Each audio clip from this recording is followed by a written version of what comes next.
Lahore high court نے FIA دیگر فریقین سے بانی PTI پر درج مقدمات کی تفصیلات طلب کر لی ہیں۔ اس پر ہم بات کریں گے ڈان نیوز کے رپورٹر رانا بلال سے۔ رانا بلال، بتائیے گا درخواست میں کیا استدعا کی گئی ہے اور کیا ڈیٹیلز ہیں، آپ کتنے مقدمات کا اندراج ہے ان پر؟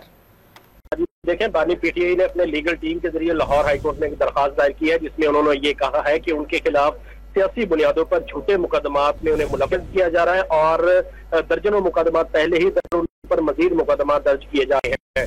بانی PTI نے ہائی کورٹ سے یہ دعویٰ کی ہے کہ ان کے خلاف جس بھی ایجنسی میں مقدمات ہیں ان کی تفصیلات فراہم کی جائے اور ساتھ ہی ساتھ جو انکوائریز ان کے خلاف پینڈنگ ہیں یا انیشیٹ کی گئی ہیں ان کی مکمل تفصیلات انہیں فراہم کی جائے۔ اس درخواست لاہور ہائی کورٹ کے 2 رکنی بینچ نے سماعت کی ہے اور لاہور ہائی کورٹ نے FIA، police, NAB, anti corruption سمیت تمام جو فریقین ہیں ان کو نوٹسز جاری کرتے ہوئے آئندہ سماعت پر ان سے تفصیلات طلب کرنی ہے کہ بانی PTI پر کتنے مقدمات درج ہیں۔ اس حوالے سے رپورٹ آئندہ سماعت میں عدالت میں پیش کی جائے۔